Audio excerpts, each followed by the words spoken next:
वृष राशि फल अक्टूबर माह 2024। जन्म राशि के आधार पर वृषभ राशि के जातकों के जीवन में अक्टूबर के महीने में महत्वपूर्ण ग्रहों के परिवर्तन के माध्यम से आपके जीवन में बदलावों को आपको बताएंगे। मासिक राशि फल अगले 1 महीनों का एक तरह से हमारे जीवन में हमारे प्रोजेक्ट को बताता है कि हमें किस तरह से अपनी अप्रोच रखनी चाहिए। इस माह के अंदर सूर्य और मंगल दोनों ग्रह नीच राशि में गोचर करेंगे और इस माह की सबसे पावरफुल गोचर जो है बृहस्पति का है। बृहस्पति ग्रह जो है वक्री होने वाले हैं। बृहस्पति ग्रह आपके जीवन में लाभ के स्वामी हैं और आपके जीवन में कष्ट परेशानियों के भी कारक हैं और ये वक्री होंगे। तो जब बृहस्पति वक्री होंगे तो इसका आपके जीवन पर किस तरह से असर होगा, प्रभाव होगा, बहुत ध्यानपूर्वक कार्यक्रम को अंत तक आपको देखना होगा, तभी आपको समझ में आएगा।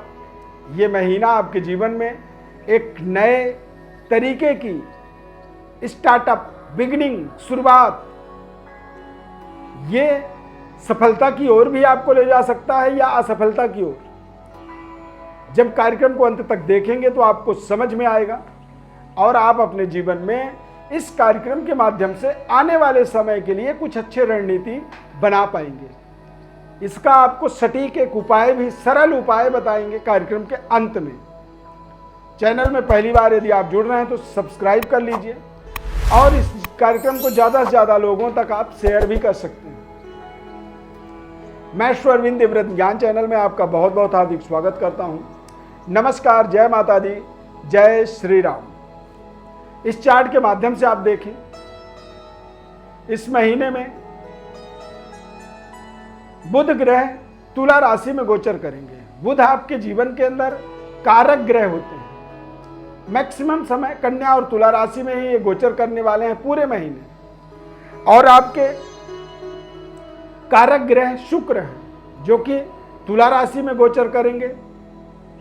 तो तुला राशि में शुक्र का गोचर भी आपके लिए कहीं ना कहीं एक सकारात्मक वातावरण को बनाने में सहयोग करेंगे। इस माह के अंदर देखा जाए तो मंगल और सूर्य ये दोनों ग्रह नीच राशि में गोचर करेंगे और बृहस्पति ग्रह वक्री हो जाएंगे। वृषभ राशि के अंदर ही ये गोचर कर रहे हैं और जैसे ही ये वक्री होंगे 9 अक्टूबर 2024 को, तो ये मेष राशि का भी फल देंगे। तो जब मेष राशि का फल देंगे तो यहाँ पर विपरीत राजयोग बन जाता है बृहस्पति के द्वारा। बुरे ही बुरे घरों का स्वामी होकर के और बुरे स्थान में ही गोचर हो जाना विपरीत योगकारी हो जाता है, विपरीत राजयोग उसे कहा जाता है। तो जब वक्री होंगे, वक्री बृहस्पति आपके जीवन में द्वादश भाव में, जब द्वादश भाव का भी जब फल देंगे तो फिर यहां पर आप देखेंगे कि अचानक खर्चे आपके, यानी कि मान लीजिए आप कमाते हैं 1 लाख रुपए और खर्चे आप अचानक 5 लाख करना शुरू करेंगे।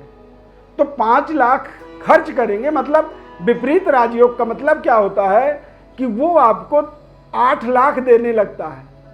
तो यदि 8 लाख व्यक्ति कमाता है और 5 लाख खर्च करता है तो वहां पर वो उस खर्चे से परेशान नहीं होता है। क्यों? क्योंकि विपरीत राजयोग का मतलब ये होता है कि जितनी आपकी सोच है ना, उस सोच से कई गुना ज़्यादा अर्न कर पाते हैं, अर्निंग हो जाती है और आपके अचानक खर्चे बढ़ जाते हैं।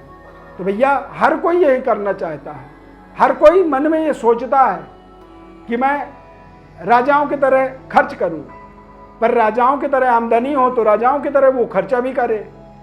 तो सबसे पहले विपरीत राजयोग में हमारी आमदनी का विस्तार होता है और फिर उसके बाद सेकेंडरी हमारे खर्चों का विस्तार। लेकिन बृहस्पति ग्रह जब खर्च करवाते हैं तो ये अच्छे कार्यों पर व्यय करवाते हैं। थोड़े से जरूर द्वादश भाव का मतलब होता है भौतिक भोग विलास। अपने चरित्र का भी आपको विशेष ध्यान रखना चाहिए। एक्स्ट्रा मैरिटल अफेयर इत्यादि से अपने आप को बचाना चाहिए। चरित्र दुनिया में एक बार हमारे जीवन में हमें हमारे चरित्र का एक तरीके का हमें रक्षा करना हमारा सबसे बड़ा कर्म होता है। चरित्र में यदि किसी तरह की कोई दाग लग जाए तो वो जीवन भर लगा रहता है। इसीलिए जीवन भर व्यक्ति अपने चरित्र का, अपने स्वाभिमान का रक्षा करता है। तो द्वादश भाव में जब बृहस्पति ग्रह का गोचर होगा तो ये आपको चारित्रिक दोष से भी जोड़ सकता है। और चूंकि मंगल भी नीचस्थ गोचर करेंगे कर्क राशि में और सूर्य भी तुला राशि में गोचर करेंगे, तो मंगल और सूर्य जब कमजोर होते हैं तो ऐसे समय में कई बार व्यक्ति अपने मानसिक रूप से स्थिति परिस्थिति को नहीं समझ पाता है। उसे समझ में नहीं आता है कि वो जो कर रहा है सही कर रहा है या गलत कर रहा है। बाद में उसके परिणाम भयावह हो जाते हैं और उससे वो कहीं ना कहीं समाज में, मान सम्मान में उसके एक बहुत बड़ा दाग धब्बा की तरह बन जाता है। तो इसीलिए ऐसे बदलते हुए तेज गति से ग्रह स्थितियों के अनुसार आपको तमाम सावधानी रखना आपके लिए बहुत जरूरी होगा। बुध और शुक्र का गोचर इस माह में आपको बेहतर डेवलपमेंट से जोड़ने में आपको सहयोग करेगा। 13 अक्टूबर के बाद शुक्र ग्रह का वृश्चिक राशि में गोचर होगा। तो जैसे ही वृश्चिक राशि में शुक्र गोचर करेंगे तो लग्नाधिपति ताकत आ जाएगी, यानी कि आपके राशि में शुक्र की दृष्टि पड़ने से आपका राशि दिग्बली हो जाएगा। आपका मन, मस्तिष्क, सोच विचार बेहद शानदार होगा। क्योंकि बृहस्पति ग्रह का विपरीत राजयोग और शुक्र का ये गोचर 13 अक्टूबर के बाद वृश्चिक राशि में ये आपको एक जैकपॉट की तरह आपके जीवन में काम करेगा, जो कि व्यापारिक डेवलपमेंट, करियर में शानदार उन्नति और आमदनी के कुछ नए मार्ग, नए रिसोर्स प्राप्त होना, कुछ नए तरीके की आमदनी का मार्ग मिल जाना, ये किसी भी चमत्कार से कम नहीं होगा। विपरीत राजयोग बृहस्पति का और शुक्र का केंद्रस्थ गोचर होना, शुक्र और गुरु जब दोनों ग्रह गोचर केंद्र में करते हैं तो कहते हैं किम कुर्वन्तु ग्रहा सर्वे यस्य केंद्रे बृहस्पति। तो यहां पर वक्री गुरु आपको विशेष मान सम्मान, पद प्रतिष्ठा का विस्तार करेगा।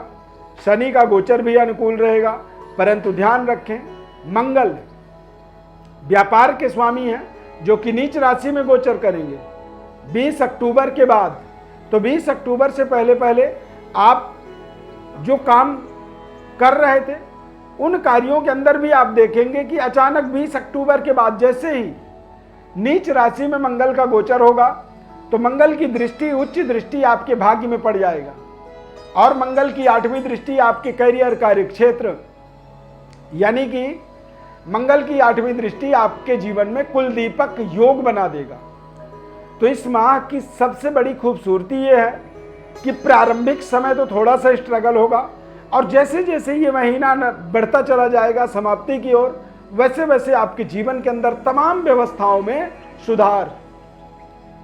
सबसे बड़ा जो बदलाव है व्यापारिक डेवलपमेंट होना, स्किल डेवलपमेंट होना, कार्य करने के तरीके में बदलाव हो जाना, मांगलिक कार्यों का जीवन में समावेश हो जाना और करियर के अंदर कुछ बड़ी पराकाष्ठा कर देना, कुछ बड़ी डेवलपमेंट कर देना और दांपत्य सुख की प्राप्ति हो जाना, शत्रु पर विजय प्राप्त कर लेने की ताकत भी आपको मिलेगी। क्योंकि सूर्य और बृहस्पति ये दोनों ग्रह 17 अक्टूबर के बाद इनका संबंध मेष राशि से होने वाला है। तो मेष राशि का मतलब होता है मंगल, और मंगल आपके व्यापार का कारक होता है, स्वामी होता है। व्यापार मंगल आपके दांपत्य जीवन, पति पत्नी के कारक ग्रह मंगल होता है। तो मंगल के घर में सूर्य की दृष्टि और बृहस्पति का वक्री प्रभाव दोनों जब ताकतवर होगा तो ये ताकत जो है आपको व्यापारिक डेवलपमेंट से जोड़ेगा, पारिवारिक सुखद एनवायरमेंट का निर्माण करेगा और संतान सुख की ओर भी आपको अग्रसर करेगा। क्योंकि बृहस्पति वक्री होंगे और वक्री बृहस्पति की दृष्टि पंचम भाव में भी पड़ेगा और पंचमेश पर भी पड़ेगा। तो दोनों जगहों को जब वो प्रभावित करता है, पंचम भाव से जब शुभ ग्रह बृहस्पति का कोई भी संबंध जुड़ता है तो ये संतान की डेवलपमेंट करता है, संतान की प्राप्ति करवाता है और संतान के कंसीवमेंट की शुभ समाचार भी ऐसे समय में मिलता है। और कई बार शुक्र और बृहस्पति का मोमेंट आपको आपके पारिवारिक जीवन के अंदर भी एक संतुलित वातावरण, आपके जीवन के अंदर जीवन साथी की प्राप्ति का एक सही निर्धारण करता है, सही जगह तक बातचीत का दायरा स्टार्ट कर देता है। जहां पर आपकी शादी हो सकती है उस जगह तक आपको पहुंचा देता है। यदि किसी व्यक्ति को आप रास्ता बता दें कि दिल्ली जाने का रास्ता किधर से है, और यदि रास्ता ठीक हो, साफ सुथरी रास्ता हो और उसके पास साधन मजबूत हो, तो वो दिल्ली पहुंच ही जाएगा, क्योंकि उसे रास्ता पता है। तो उसी तरह का ये अक्टूबर महीना है। आगामी निकट भविष्य के अंदर सुनहरे भविष्य के निर्माण के लिए अक्टूबर के महीने में आपके जीवन में अनेकानेक डेवलपमेंट्स के आपके जीवन में योग बन रहे हैं। सूर्य कमजोर है, नीच राशि में गोचर करेगा, और मंगल भी नीच राशि में गोचर करेगा। ऐसे समय में थोड़े से हमें अपने आत्मबल को मजबूत करने के लिए सूर्य देव की आराधना करनी चाहिए। पारिवारिक तथा व्यापारिक जीवन में किसी तरह की कोई त्रुटि ना हो, क्योंकि व्यापार के स्वामी और परिवार के स्वामी मंगल हैं। मंगल नीच राशि में जब जाएंगे तो इससे कई बार व्यापार में अचानक एक तरह से कह सकते हैं कि कुठाराघात हो जाना, कोई आग लग जाना, कोई चोरी हो जाना, या कोई किसी तरह की एक तरह से मिस हैपनिंग हो जाना, घटना दुर्घटना जैसे समस्याओं का सामना हो जाता है। जब कोई ग्रह नीच राशि में जाता है तो वो उल्टा फल दे देता है। जहां पे हम डेवलपमेंट को सोच रहे थे, अचानक हमारा नुकसान हो जाता। तो यदि ऐसी स्थिति बन रही है तो उसकी सावधानी के लिए आपको हनुमान जी की आराधना करनी चाहिए। मंगलवार के दिन आपको सुंदरकांड का पाठ करना चाहिए, और सुंदरकांड का जब पाठ करें तो भगवान राम का आपको ध्यान करना चाहिए। मन में भगवान राम की छवि हो और सुंदरकांड का या हनुमान चालीसा का आप पाठ करें। जब इस तरह की आप विधि करेंगे तो इससे आप अपने अरिष्ट दोषों का निवारण होता हुआ देखेंगे और बेहतर डेवलपमेंट्स की ओर आप अपने आप को आगे बढ़ाएंगे। विशेष आप अपने बारे में और विश्लेषण जानना चाहते हैं जन्म राशि और जन्म कुंडली के आधार पर, तो आप हमारे व्हाट्सएप पर अपनी बर्थ डिटेल को लिख करके भेज सकते हैं। हमारे तरफ से आपको हम संपूर्ण विश्लेषण निःशुल्क रूप से बताएंगे। चैनल को आप सब्सक्राइब कर लीजिए, और कार्यक्रम को यदि यहाँ तक आपने देखा है तो लाइक कर दीजिए, और जय श्री राम आप कमेंट में जरूर लिखें। हमारे इस खास कार्यक्रम में जुड़ने के लिए आपको बहुत बहुत दिल से धन्यवाद करेंगे। जय श्री राम।